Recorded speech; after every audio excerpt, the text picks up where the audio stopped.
kuzolunga, kuzodlula ngizofika isikhathi sokujabula.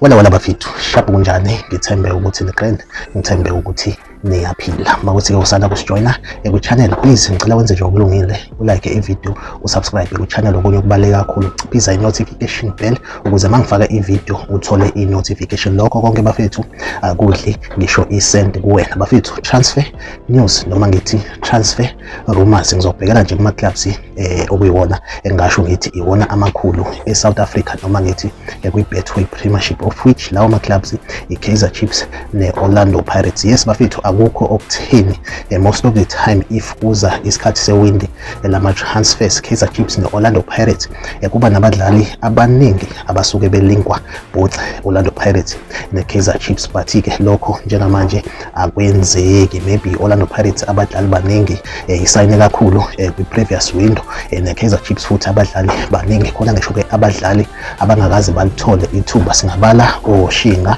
o-Eden Chislett, asikaze sibabone benikwa i-chance kwi-Kaizer Chiefs, but-ke bafethu khona-ke abadlali kwi-Orlando Pirates engizokhuluma ngabo njengamanje. Then kwi-Kaizer Chiefs nakhona ngizophinde ngithi fwahla ukuthi yona mhlambe ikuphi esingakulindela. Orlando Pirates bafethu, udaba okuyilona olusematheni, Orlando Pirates kuthiwa isisayine umdlali from i-Cape Town Spurs, lo mdlali uRhys Braithwaite, njengamanje kuthiwa utrainer nayo i-Orlando Pirates. Nokho-ke kuthiwa-ke kunama-issues akhona between yena lo mdlali ne-Orlando Pirates kanjalo ne-Cape Town Spurs. Khumbula ukuthi i-Cape Town Spurs aqali ukuthi kube khona i-situation efana nale.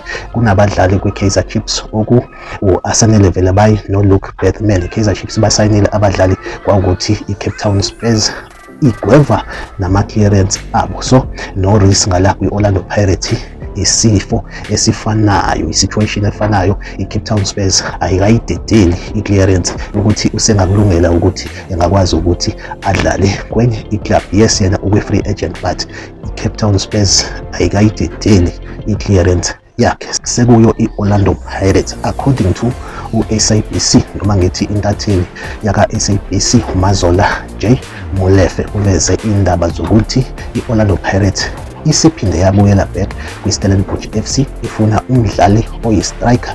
Yize-ke abanye bethi udlala as u-number 10, but-ke njengomuntu oshaya amagoli thina simbona as i-striker u-Andre de Jong from i-Stellenbosch FC. Khumbula ukuthi-ke last transfer window i-Orlando Pirates yasindwa inyawo yaqhamuka ekugcineni, sezwa kuthiwa ifuna lo mdlali, kanti iwinde lama-transfers seliyavalwa ngakusasa. I think kwakumhla ka-20 or mhla ka-22 September. Ngaleyo ndlela i-Orlando Pirates yagcina ingakwazanga ukuthi ithole u-Andre de Jong from i-Stellenbosch FC. uMazola J Molefe uveza indaba zokuthi Orlando Pirates ne-Stellenbosch FC are in talk ngokuthi i-Orlando Pirates ithole u-Andre de Jong from i-Stellenbosch FC. Bese siza kuyona i-Kaizer Chiefs. i-Kaizer Chiefs akekho umdlali engasho ngithi ulinkwa kwi-Kaizer Chiefs, but engikwaziyo nawo okwaziyo ukuthi i-Kaizer Chiefs right now ayinayo i-head coach, but abantu abasekhona ama-interim coaches, of which labo uCedric Gaze kanjalo noKhaleben Yusuf. Former Orlando Pirates coach uJose Riveros ngizwe kuthiwa usefikile eSouth Africa.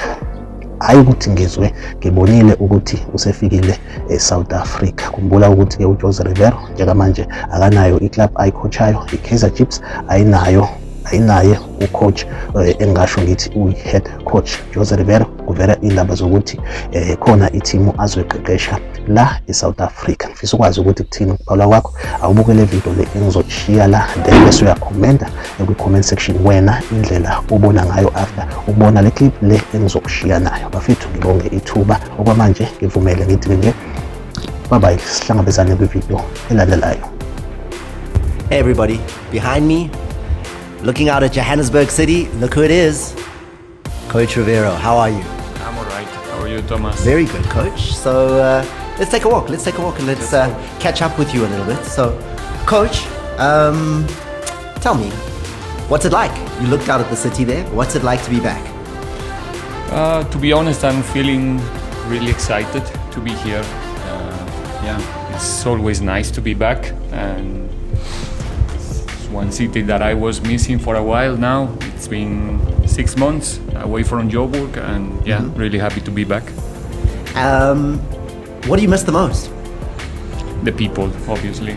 Yeah, there's a lot of people who's been part of my life during the last 3 years. So I'm so glad to be here back. And I know you snuck into the country. Yeah, he snuck in on Sunday already. He's been around here for a while. What's it been like walking around malls? You know, people recognizing you. Yeah, it was nice. Like I always said, it's nice to see how the people still, somehow showing me love and respect. And yeah, glad to have the opportunity to be here with you, with some other people, and spend a couple of days here around. I guess the question is that everyone wants to know is, why are you here? So much speculation, coach. What has brought you back to South Africa? No, well, I've been part of Black Label journey for 3 years already, 2 special ones the last 2 years, and now I have the opportunity to be part of the brand for a couple of weeks to make sure that we have an excitement tournament now in the end, and yeah, that's why. All right, so the coach is here. Carling Black Label, Knockout, Carling Cup. This man was the coach, right, for the All-Star team.